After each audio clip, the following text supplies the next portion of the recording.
First of all, I would like to extend my profound appreciation to President Donald Trump and the U.S. Congress for passing the bill and making it into a law. Now, the Reciprocal Access to Tibet Act is sending a very strong message that the American government is taking the situation in Tibet very, very seriously.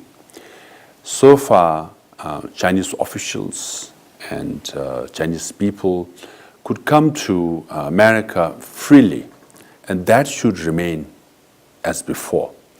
Now the American government is saying, but American citizens who want to visit Tibet, American students, American scholars, and American diplomats who would like to visit Tibet should be given equal access. If not, American government through the State Department is going to take action. So this is a support for human rights and freedom of the Tibetan people, and this is a message against those officials who are violating or who are perpetrator of human rights violations in Tibet.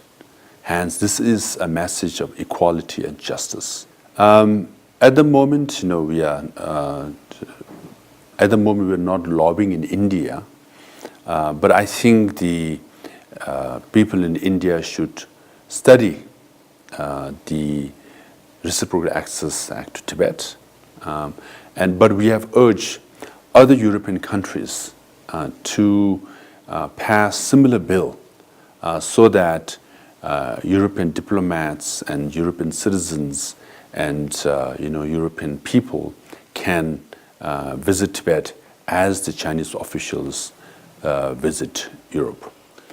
It will, because at the moment, many of the political prisoners who are in prison and many officials, who want to speak for Tibetan language and Tibetan tradition hesitate a bit.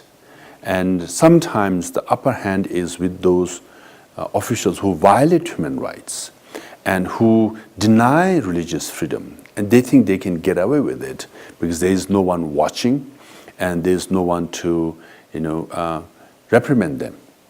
But this bill is at least sending a message that those who violate human rights of Tibetan people, we are watching. And if you want to come to America, your visa and your access to Tibet, your access to America could be denied. So that's a message. It's a message of parity, equality, and justice.